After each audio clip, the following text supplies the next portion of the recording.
నమస్తే, welcome to speed news. Peddapalli జిల్లాలో శ్రీ గణపతి మహారుద్ర సహిత సుదర్శన చండీయ కార్యక్రమం ఘనంగా నిర్వహించారు. పెద్ద కలువలలో శ్రీ రాజరాజేశ్వరి శివ పంచాయతన క్షేత్రం 11వ వార్షికోత్సవం సందర్భంగా 3 రోజుల పాటు జరిగే మహా కార్యక్రమానికి వివిధ పీఠాధిపతులు పాల్గొన్నారు. శ్రీమద్ నందికొండ జగద్గురు కాళహస్యతాచార్య సంస్థానం శ్రీ గాయత్రి పీఠం వారి ఆధ్వర్యంలో యాగాన్ని నిర్వహించారు. లోక కళ్యాణం కోసం చేసే చండీ యాగం రైతులకు, రాష్ట్ర ప్రజలకు, గ్రామ ప్రజలకు సకల శుభాలు కలుగుతాయని పీఠాధిపతులు తెలిపారు. సుదర్శన యాగం, సహస్ర లింగార్చన కార్యక్రమానికి భక్తుల అధిక సంఖ్యలో పాల్గొన్నారు.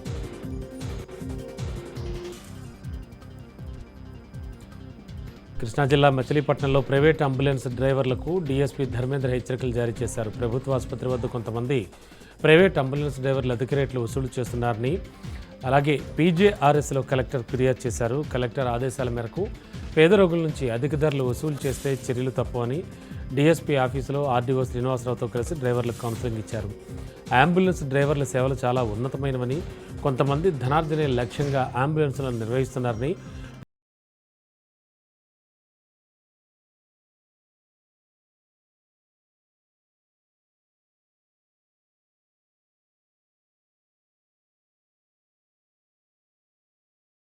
డీసీపీ వైభవ్ గైక్వాడ్ అన్నారు. ఈ కేసులో ఒక అంతర్రాష్ట్ర డ్రగ్ పెడ్లర్తో పాటు లోకల్ డ్రగ్ పెడ్లర్, 3 సబ్ పెడ్లర్లను అరెస్ట్ చేసి వారి వద్ద నుంచి 65 లక్షలు విలువ చేసే వివిధ రకాల డ్రగ్స్ స్వాధీనం చేసుకున్నామని తెలిపారు. చిలకలగూడ పిఎస్ పరిధిలోని సాయి నిఖిల్ యాదవ్ అనే ఒకరిని అరెస్ట్ చేసి 150 గ్రాముల ఎండిఎంఏ స్వాధీనం చేసుకున్నామని చెప్పారు.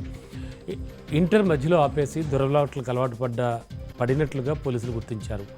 రెండో కేసులో సనత్నగర్ అంతర్రాష్ట్ర డ్రగ్ పెడ్లర్ సింహాచలాన్ని అరెస్ట్ చేశారు. శ్రీకాకుళం నుంచి వచ్చిన సింహాచలం ఇక్కడే చిన్న చిన్న పనులు చేసుకుంటూ తానే శ్రీకాకుళం నుంచి హ్యాష్ ఆయిల్ తెచ్చి విక్రయిస్తున్నాడని డీసీపీ తెలిపారు.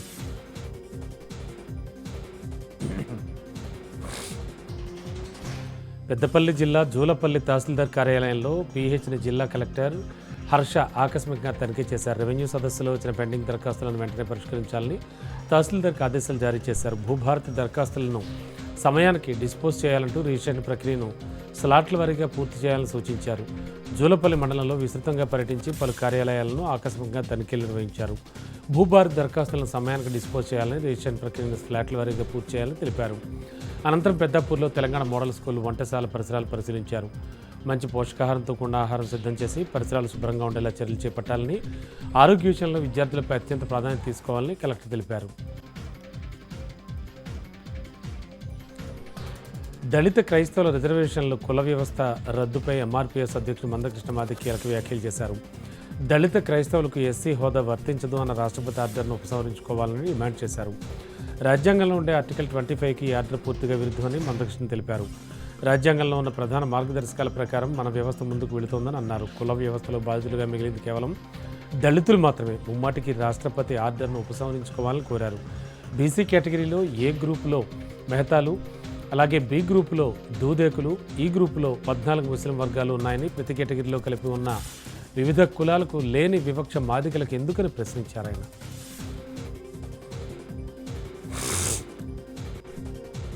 కడప జిల్లా రాజంపేటలో తెలుగు తమ్ముళ్లు రాబోతులుగా మారారు.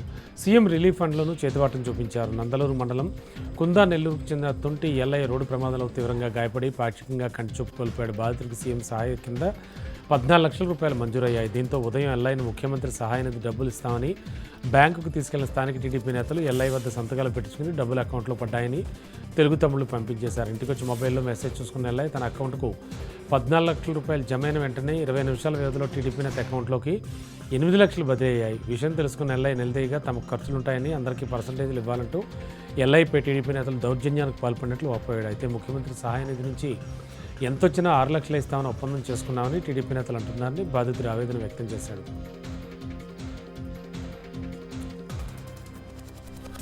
ఇబ్రహీంపట్నం, రంగారెడ్డి జిల్లాలో పేదలకు అందించాల్సిన రేషన్ బియ్యాన్ని అక్రమార్కులు పక్కదారి పట్టిస్తున్నారు. ఈ వ్యవహారాన్ని ఎన్ఫోర్స్మెంట్ అధికారులు గుట్టురట్టు చేశారు. తెల్లవారుజామున మంగళపల్లి గ్రామంలో నిర్వహించిన మెరుపు దాడిలో భారీ మొత్తంలో రేషన్ బియ్యం పట్టుబడింది. ఈ తనిఖీల్లో సుమారు 500 క్వింటాళ్ల పీడీఎస్ బియ్యం నిల్వలను కనుగొన్నారు. బియ్యాన్ని తరలించేందుకు సిద్ధంగా ఉన్న 2 వాహనాలను అధికారులు స్వాధీనం చేసుకున్నారు. ఒక వాహనంలో అప్పటికే 35 క్వింటాల బియ్యం లోడ్ చేస్తుండగా మరో వాహనం అన్లోడ్ చేస్తోంది. పక్కా ప్లాన్ ప్రకారం బీహార్ కూలీలను ఏర్పాటు చేసుకుని రేషన్ బియ్యాన్ని 50 కిలోల తెల్లటి ప్లాస్టిక్ సంచుల్లోకి మార్చి రీప్యాకింగ్ చేస్తున్నట్లు అధికారులు గుర్తించారు. పోలీసులు కేసు నమోదు చేసుకుని ఈ అక్రమ రవాణా వెనుకున్న సూత్రధారులపై దర్యాప్తు చేపట్టారు.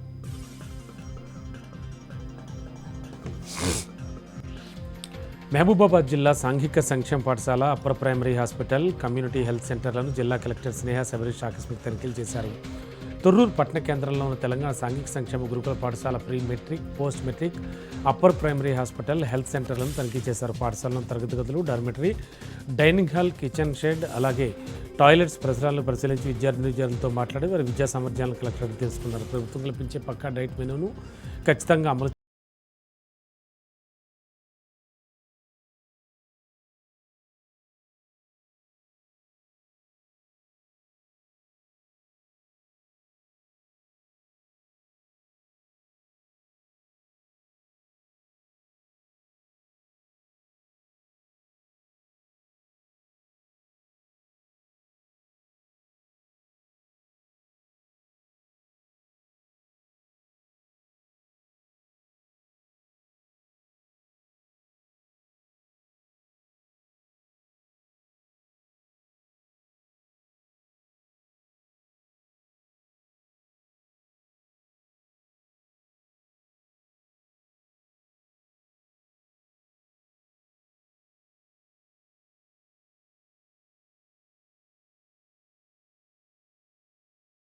పునాదులని యోచన తెలిపారు. నేడు పాలక పక్షాలు ప్రజా సంస్కృతిని దెబ్బతీస్తూ పాశ్చాత్య సంస్కృతిని అందరిపై రుద్దుతున్నాయని విమర్శించారు.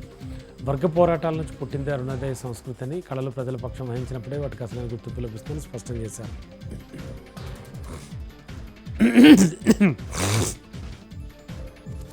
గిరిజనుల అమాయకత్వాన్ని ఆసరాగా చేసుకుని కొందరు వడ్డీ వ్యాపారుల అరాచకానికి తెరలేపారని తొడుందెబ్బ రాష్ట్ర అధ్యక్షులు మైపతి అరుణ్ కుమార్ అన్నారు. మహబూబాబాద్ జిల్లా గంగారం మండలం దుబ్బగూడెం, ములుగు జిల్లా తాడ్వాయి మండలం లింగాల గ్రామంలో ఆదివాసీ రైతుల పరిస్థితి చూస్తుంటే గుండె దొరికిపోతోందని మండిపడ్డారు.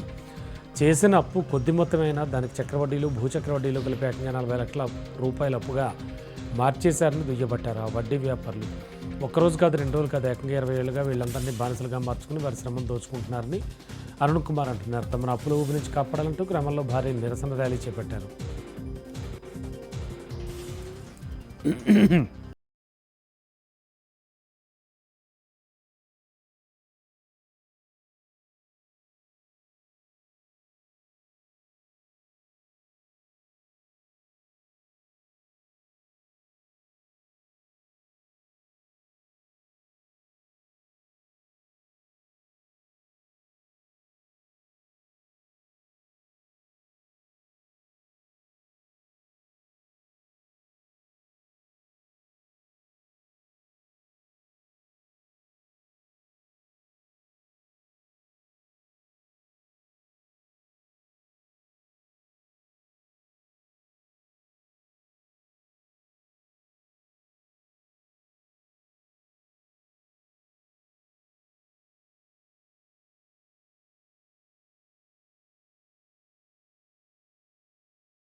తనిఖీలు నిర్వహించారు.